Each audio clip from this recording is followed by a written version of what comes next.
Ayan, panibagong parcel na naman to, mga idol. Order natin sa Shopee.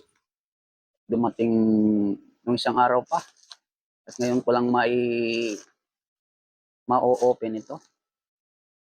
So, i-unwrap ko ito. Hindi naman nakabox, kaya unwrapping, hindi unboxing.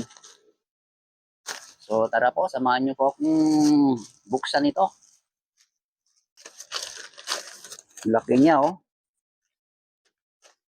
Tingnan na natin para malaman natin kung ano yung laman nito.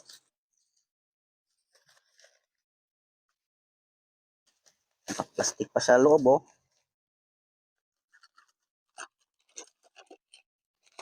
Isang araw lang to na dumating. In-order ko kahapon, ngayon dumating. Pero nung nasa isang araw pa to. Ayan, kulay blue siya, oh.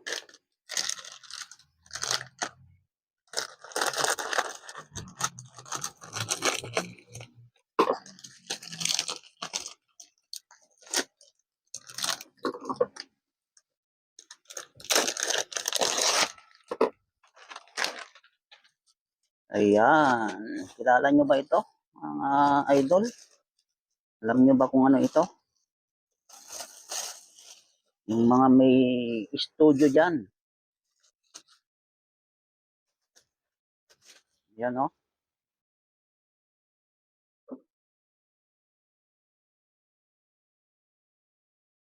Ito isang soundproof isolating foam. Ayan. Ganito lang ba kanipis kaya ito? Sabi mag-ano to, mag-i-expand daw ito eh.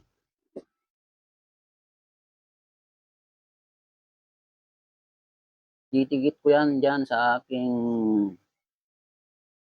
sa paligid ng aking madingding para yung sounds ng aking music ay hindi masyadong madinig sa labas. Ganito lang ba kanipis ito? O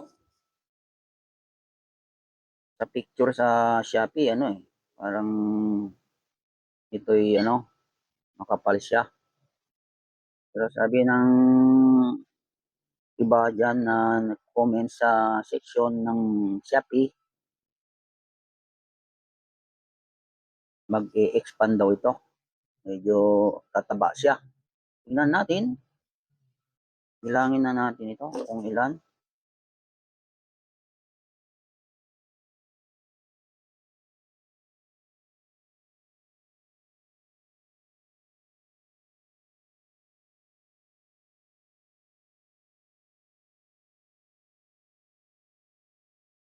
Dose sa isang pack eh.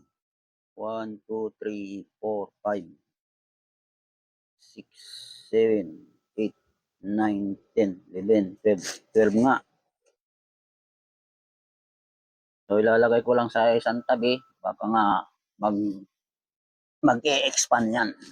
Ito pang isa. Bali dalawang order yung kinuha ko. Dalawang pack. Ito'y kulang-kulang 500.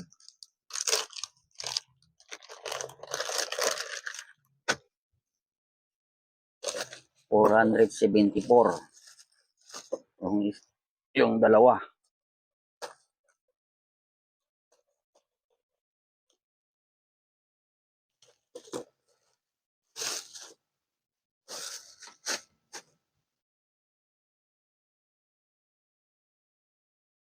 Kadikit din.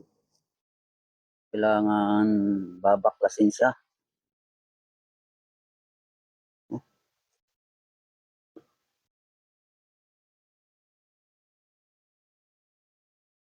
Hmm.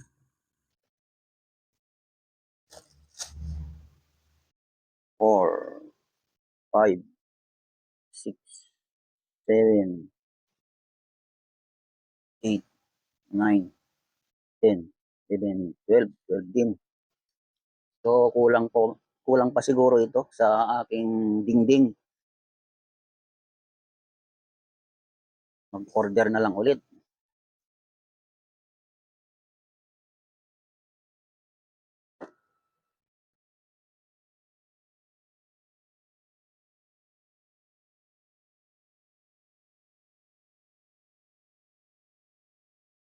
So ayan po, i-update ko na lang kayo. I-update ko na lang kayo. Ano ba yan? Nabubulol na tayo. Pag nadikit ko na ito sa aking dingding soundproof isolating foam. Ayan, maraming salamat po sa inyong panonood. Mega mega love shoutout po sa inyo.